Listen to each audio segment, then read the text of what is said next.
So through the course of the lead up to the election, I had multiple conversations with the guest that is about to join us about Joe Biden and what he can and should do to turn out the Latino vote. And this guest gave amazing advice to him. And we'd been wondering, how is it gonna work out? Well, now we have the results, so we can start to do our postmortem.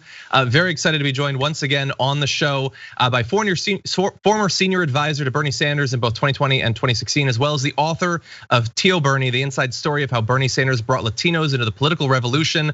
Chuck Rocha, welcome back to the Damage Report. Good to be here. Very glad to have you here. So, like I said in the intro, you did everything you can to give some advice to Joe Biden. So we don't have all the final numbers yet, but based off of what you've seen, what do you think went right? What went wrong? What went wrong? Let's dive into it. Well, first of all, I think that you've got to take a couple states and you got to set them over to the side, because there was a lot of difference in the ways that the Latino vote came out based off of demographics and state by state. Let's start with this crazy state called Florida. Almost, I would like to just saw it off and set it out there in the ocean by Puerto Rico and let it just sit there for a little bit, but we can't ignore it. It happened. Joe Biden dramatically underperformed in Miami-Dade, but overall, everybody underperformed. If you're just listening to the press on election night, you would think that Joe Biden lost the Latino vote, when in fact, he won the Latino vote in every state.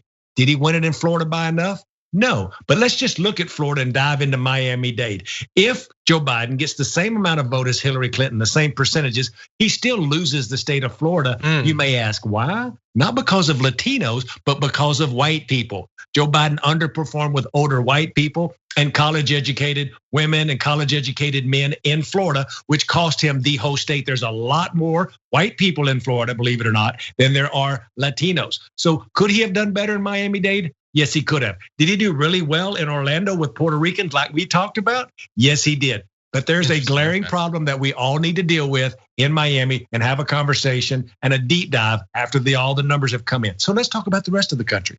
Let's talk about Arizona, Nevada, Pennsylvania, and Michigan. And you know what delivered the presidency for Joe Biden and Kamala Harris? Black voters and brown voters.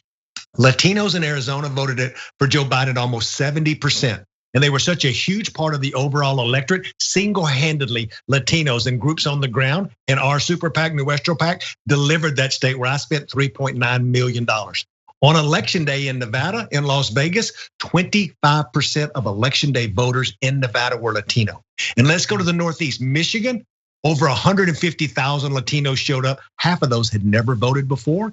And in Pennsylvania, almost 300,000 Latinos, and half of them had never voted before. So the Latino vote and then the African American vote in Philadelphia, Milwaukee, and Detroit delivered this election to Joe Biden, while white people, again, were in love with Donald Trump and voted for him in big numbers. Yeah, it's definitely one of my biggest issues with the white community these days, and that's gonna be a problem going forward. So that's interesting. I didn't know exactly how you would feel coming out of this. But I think that you're totally right to point out that the turnout is up. This was a very high turnout election, which is certainly a good thing. His percentages might not have been exactly what we might have hoped in some of these communities. But the points you made about Florida, I found very interesting. I've been wondering what data we had on the sort of the new to Florida Puerto Rican vote. And so, but it is interesting that all of that wasn't enough to swamp the white vote going so thoroughly against him in Miami, that even all of these new people coming in wasn't enough to overwhelm that white vote there in the Miami area. Did you expect that it might?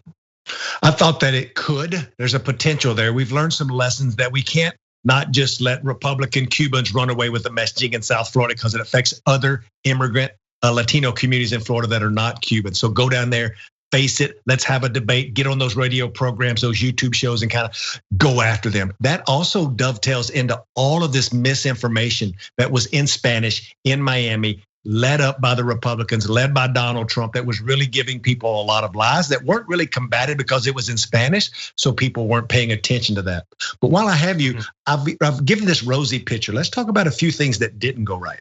A few things that didn't go right is there was exponentially more spending to white persuadable voters, and they continue to underperform. While you had black and brown voters who delivered the election for Joe Biden, still dramatically underfunded. Only 2% of all of the independent expenditure money went to black or brown led super PACs. The top 15 super PACs in America were led by white men and white women. We must address diversity. If you really think black women are the backbone of this party, if you really believe in DACA and felon rights and all the things that you say you care about, we need to see reflectiveness, not only in Kamala Harris, but in who you're hiring. And then the second point of that, there was a dramatic underperformance amongst people of color and Latinos with these Senate races and these House races. We're gonna end up losing House races where Latinos make up over 30% of the total population, and half of all the people that will lose races are members of the Congressional Hispanic Caucus. We need to go look at that and find out why there wasn't a Latino program run in these congressional races. Yeah, it certainly seems like even to the limited extent that money and time and resources and attention was put to the community, it was put to the community specifically for the benefit of Joe Biden, rather than a broader set of attention that could have helped those down ballot tickets, as well as building the party for the future when Joe Biden won't be the candidate. Like, more spending in Georgia now seems like would have been even better, considering we're about to launch into two runoff elections within a month and a half. Look, you had all this money that flew into there late, right? So all of this Latino money that went through these other PACs was there in the last 2 weeks. It was over by then, right? That money is not efficiently spent. If you want to spend smart money, you start spending money in July, like we did New Westro PAC and Joe Biden did in Arizona in July. That's how you build a long-term, multi-layered program that actually gets Latinos engaged and persuaded to vote for you. Not showing up in the last 10 days buying $10 million of Spanish TV. That's not going to move our community who'd already been talked out of voting for somebody because of what they were hearing from their brother-in-law.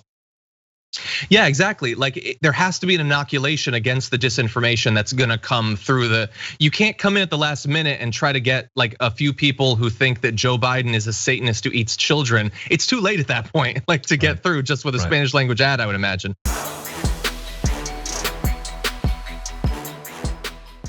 For more political news breakdowns, interviews, stories of activism, and me trying my hardest to care about the occasional big celebrity news story, subscribe to our YouTube channel at youtube.com/The Damage Report.